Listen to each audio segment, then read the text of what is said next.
Welcome to another edition of the Valpo Coaches Show. Here this morning with me is Crusader women's soccer coach John Marovich, coming off an extremely successful weekend in their return home to Valpo, albeit on a pair of different fields. We'll talk about that later.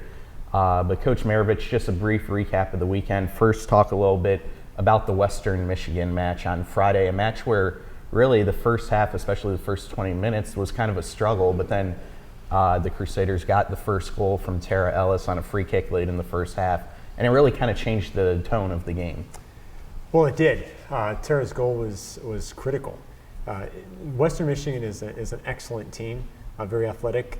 They've had a great season. They only lost prior to us to Illinois 1-0, and in some circles said that they might have deserved that game. So her goal actually changed the complexion of the game. We had a little bit of a run in the first half, and then in the second half I think we put some things together and made the game a little bit more in our favor. But ultimately I thought it was a great effort by our kids. I thought everybody across the board did an excellent job in defending, and we were able to be opportunistic in our chances. And just once we got the 2-goal lead, it was just more important just winning the game instead of trying to be necessarily pretty about what we were doing. We just wanted to end up finishing off the game and get the victory. And then on Sunday, you faced the Bowling Green team, kind of a sluggish first half, game went into the half scoreless. There was a delay at halftime because of inclement weather in the area. And then you guys came out in the second half, 3 goals. You get the goal from Sarah Ludwig on a header in the box, and then a pair of goals late in the game on corner kicks from Janine Lytle and Jordan Riffiak.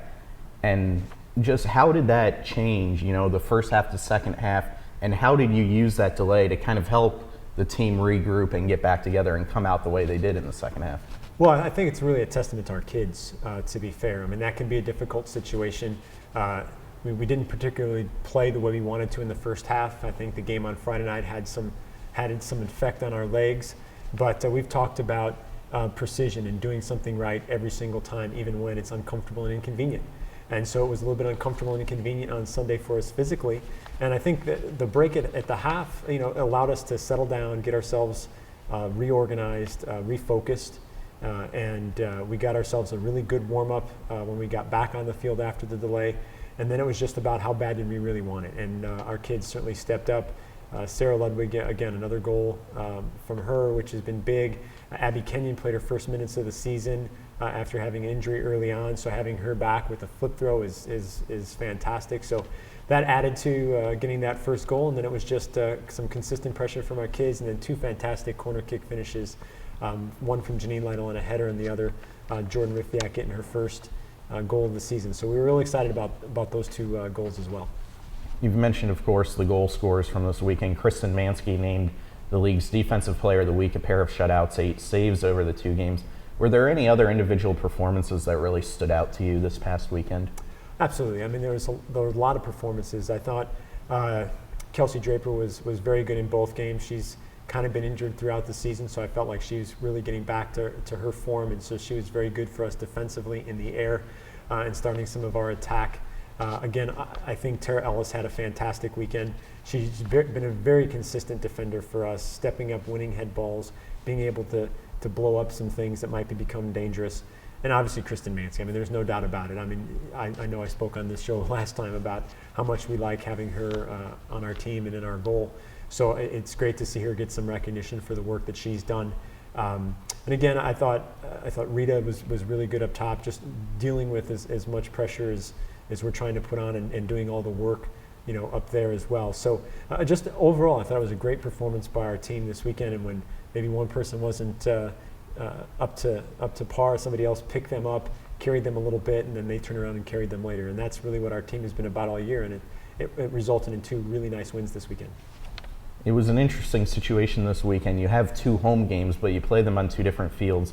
All your games up till this point in the year, including Friday's win over Western Michigan at Brown field turf over there. And then you move Sunday against Bowling Green over to Eastgate Field, where you'll play all your Horizon League games, natural grass over there. Can you just talk a little bit about the differences going in, playing on turf versus grass, and how you have to adjust as a team to the different surfaces?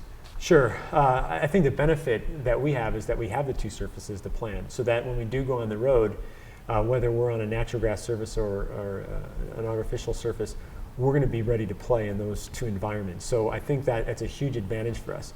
The adjustments, we've been able to play a fair amount on the sports turf during preseason camp and on certain days. So getting out there the day before to be able to do some technical work, some passing, just to get used to the different speed of the surface. Obviously the sports turf being quicker and the grass being a little bit slower.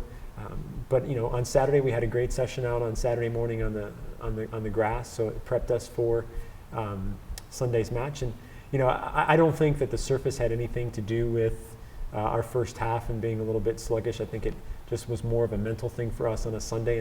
And to be honest, physically that's difficult for the kids, and they just got to mentally get themselves through it, and they did it on Sunday, and I'm proud of them. Coach, with 5 home games in the first 7 games of the year and one of your 2 road games being at DePaul just up the road in Chicago, obviously getting to stay close to home for the most part, and that kind of flips around a bit in the next few weeks. You go almost a month without playing at home, 4 games on the road in a row, including a trip to California. First off, did you like the way it worked out with so many home games early on in the season? And then also, what do you need to do to prepare as a team for being away from home for such a long stretch? Well, I do. I like how it turned out. We're a young group. We've played 4 and 5 freshmen at times. So that gives the players an opportunity to be comfortable in their environment and to get some success under their belt in a comfortable and familiar setting. So I think the early home games has been very helpful for our whole team. It's allowed us to kind of come together and get some success under our belt. And the 2 road games that we've played were both against BCS conference schools, and Iowa's legitimately in the top 30 in the country. So they've been great tests, and I think that has really helped our kids as well. Heading out on the road now, I think is almost what this team needs. We need to kind of get away, which is going to allow us to bond a little bit closer when we're on the road and to put us in some of those more difficult environments. Obviously going out to California and getting 2 games out on the West Coast against 2 West Coast conference schools that see Stanford and Santa Clara and Portland on a regular basis, that's going to bring a different style that our team's going to have to play against. And I think it's just about the right time for us to kind of be challenged in that way right before the conference season. So we're looking forward to going out there and having a great time. 2 really good matches, but then for us to really kind of be a team on Thursday evening and on Saturday afternoon, maybe we'll ride a trolley or go down and eat some seafood down at the wharf. So it'll be able to give them some opportunities to really team build and grow as a group on the road. First up before that trip to California, however, is a game against IPFW in Fort Wayne this Sunday evening. What can you tell us about IPFW, and what do you need to do as a team to be successful going on the road to play them? Sure. IPFW is always very difficult to play in Fort Wayne. They're a very, very diligent group. They're a very organized group, and certainly you're in a battle for 90 minutes. So our kids just have to recognize that going in. I think if we continue the philosophy that we've had this year, which is really just concentrating on ourselves, and so that we're very good. And if we can keep possession and we can keep growing and building on what we've been doing this past weekend, then I think we're going to put ourselves in a really good situation to have another success. But we've got to come out right mentally to what we're going to be up against. And they're a good side. They've had some really good results this year coming into this game. So I'm looking forward to another really good quality match on Sunday evening. Well, thank you for joining me today, Coach Marovich. Pleasure to have you here. IPFW match on Sunday. There will be live stats available through valpoathletics.com. And there's also a couple ways via social media you can follow the Crusader women's soccer team. Follow the team on Twitter at ValpoWSO, or like the team on Facebook, search for Valpo Women's Soccer. Until next Valpo Coaches Show, this is Aaron Leavitt signing off. Go Crusaders.